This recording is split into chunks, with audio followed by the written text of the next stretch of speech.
what's happening? Lex back today with another video, and today we have a very special guest, the voice actor for Buster in Brawl Stars, Paul Moran. How are you doing, man? I'm doing good, man. How are you? I'm doing just peachy. So, Paul, tell us about yourself. Where are you from? How in the heck you got into voice acting? I'm from Ireland. I got in a little bit by fluke, I think. It was something I wanted to do for years. I've been looking up different courses and all that sort of stuff, just trying to, see if I could get in there. I always thought I'd have to do like an actor course or some mad thing. And I jumped onto ACX one day, the audiobook website, and I just started auditioning and just said, why not? And I got my first book, and I was thrown in the deep end, having to come up with like 30 different voices for this whole book. Man. It was rough, man, but I got through it. Just since then, it's been rolling. Like I've only been a voice actor since February, so wow. Still, everything is new for me. Well, that's really cool. I mean, so if you just got into voice acting and you got your first gig pretty quick, and then now you're in a game with just tens of millions of people playing it.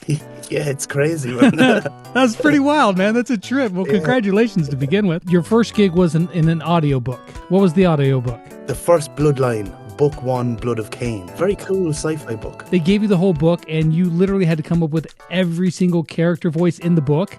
Yeah, and there was like, so it's about, Abel and Cain. Like, Cain's sons are like, one of them is real evil and the other guy is like trying not to be evil. So I got a scene with just the two of them talking in a graveyard. Sent in the audition, the guys liked it, sent it back, and then I was like, okay, reading through the book, and I'm like, oh my god, there's so many voices in here. But it was good though, it was good. I came up with a different one. I kind of, since then, all of them voices I use in loads of stuff. So, well, I mean, that's probably actually pretty good. Like, being thrown into the fire like that, you're being forced to come up with all this stuff and be creative and expand yourself right off the get-go. Okay, so if you just got into voice acting, you've done more audiobooks or just that one? Three audiobooks so far. Anime and the indie games, and then this. So if you've been in some animes, I know a lot of my followers love anime. Which anime and who were you? The anime based off the game AFK Arena. Okay, I didn't know they had an anime on that. Yeah, it's fun, man. It's really well done. I get to play Baden. He's like this creature who was reborn by a necromancer, and he's real posh and proper. Oh, hello. What happened to my money? I had plenty on me. Did I drop it in the street or something? So is this your first video game that you've done? I've done indie games, two of which aren't available yet. They're by Papa Kubek Games. He's an indie developer, I think, from Russia. They're on Steam. One is called Rush Out, and the other one is called Ghost Shadow, and I play the main character in both. I'm on it.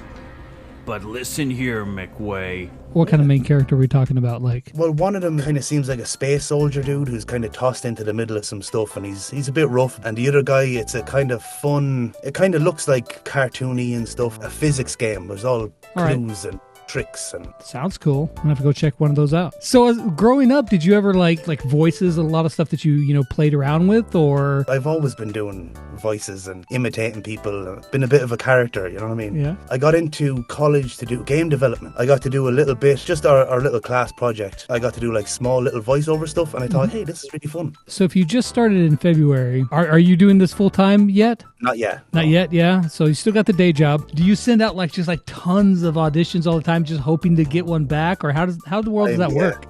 I'm sending out auditions all the time, and not only that, man, I'm like going completely out of my comfort zone, and I'm emailing all these companies. So I'm just trying my hardest to find whatever it is, because like I said, I'm new. So a good thing for people to learn too, that if you want something, you can't just sit around and wait for it to come to you. You got to go get it, and that seems like that's exactly what you're doing. This is really awesome. I wish someone had said that to me a few years ago, man. Maybe this is just a stereotype in my head, but your voice isn't very heavy with an accent to me. Good. Is that good? Is that good?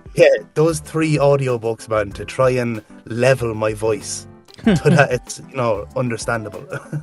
If you were to get your dream gig in voice acting, what would it be? Oh man, I'd love to be in Mass Effect. You're speaking my language here. Yeah, man, imagine just to play a Krogan. I'd love that one. That'd be epic. That and an animated show. So clearly you know Mass Effect, which tells me you're a gamer. Oh yeah, definitely. At the minute I'm playing Assassin's Creed Valhalla. I'm trying to catch up. Okay. And I have Horizon Forbidden West next. Have you ever played very many mobile games? Not a lot, to be honest. Like, I used to download the emulators for the Game Boy so I could play Pokemon on my phone. But no, not actually mobile games before. I played this one a bit just to try see my character. Whenever you got the gig to play Buster, they have like a little description of the character that you're going to be playing. Yeah. What did that say? He was supposed to be a shy kind of guy, but he had big Randy Savage energy. And there is no one that does it better than the Macho Man Randy Savage. Macho That's what I Man. heard. Yeah, Macho Man. That's what I was thinking. It's like, oh yeah, but I kind of brought him up for the bit more fun, you know. Sometimes the actual sessions with Martin over at Supercell go pretty quick. Was the session itself like pretty bang bang? It was, man. Well, like I was done in about 30 minutes. Oh wow! And we stopped to talk. I mean, we stopped to talk because he used to live in Ireland, so we had a little chat for a while. Halfway through, and then got back into it, and we were still done within the half an hour. Like, so he didn't have to like coach you in a certain direction or anything. Pretty much, he's he liked what I had, and he just let me go loose. Yeah, he coached me on a couple of lines that were like, oh, maybe try say it this way, or I was kind of feeling it this way. I think he liked what I was bringing. Were there any lines that you did on your own? By the power of cinema. Yeah, You know, he's like, by the power of cinema. Yeah. I kind of thought it was like by the power of Grayskull. By the power of Grayskull. That's the kind of energy I had there, and he was like, yes, that's it. That's beautiful. He's such a nice guy. Yeah, I've never met him. Yeah, let me look at the camera here. Martin, I know you're watching this. I would like to meet you someday. So if you don't mind me asking, what do you do for your day job? I'm a painter decorator. A painter decorator. Okay. You look like every painter decorator I've ever seen. Oh, yeah.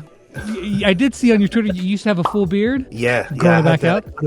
I could have for Movember. But yeah, I'm definitely growing up, man. I miss it so much. But I was a singer for most of my life. I'm not surprised, honestly. No, I'm truly not surprised, because this is like a theme that I have found with almost every single voice actor that I have ever interviewed. You're all musical. People that are good at voice acting know how to use their pitch and hear things. And usually those people can sing and are musical. And so it doesn't surprise me, honestly, that you were a singer at all. It does, yeah. It does tend to be a trope or a trait or whatever, you know. Just because we're used to manipulating our voice anyway. So were you like in like a rock band or?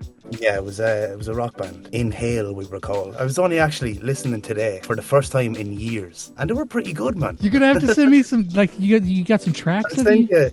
I'll send some stuff from YouTube so you can listen.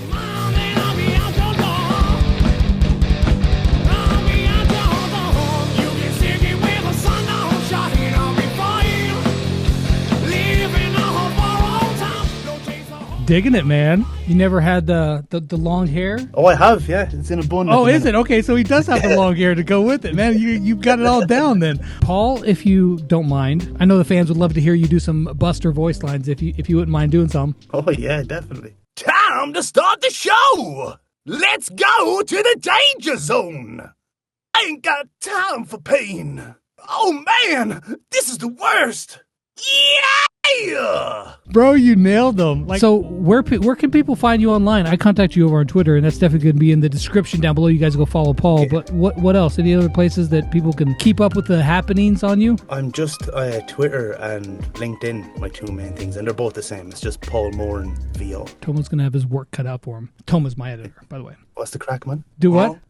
What's the crack? No, I was just saying hi. Yeah, is that how you say hi in crack, Ireland? What's the crack? DRAIC. It's the Irish word for fun. So we just say, yeah, what's the crack? What's the crack? Dude, I'm going to say that, and people are going to be like, looking at me like, yeah, what you want to buy crack? That's I didn't want to say it. I didn't want to say it, but I mean, since you said it, then what's another Irish saying that I could use in my everyday life and not get thought that I was a fiend looking for my next score? Right, when you see a dodgy person or someone that you kind of think, oh, this guy's a bit weird, he's a booty man. He's a booty man? Wait a second. Wait a second. I said BOOTY, booty. BOODIE, booty man. But they sound the same in English. Are you? They're two very different people, a booty man. So, Paul, is there anything else that we can glean from you, or anything else you want to say to everybody watching? Just, hey, thanks for the really warm received character. You know, everyone was messaging me. I had a great response. And it was just really nice. You think that you've had a great response. Wait till everybody sees the video, and they're going to be all up on your Twitter. They're going to be asking questions, and they're going to be probably bothering you. But you guys go do that. Go follow him. Go tell him how much you appreciate him and his character and everything else. Paul, I appreciate you coming on and having a chat with us. And you do not look like a booty man. Just gonna say it. No. Thanks very much. Neither do you. Oh, well. Okay. We're just gonna go with that then. All right, man. I appreciate you. You guys go check him out. Links are in the description below. And as always, until next time, we'll catch you guys on the flip side. Peace out.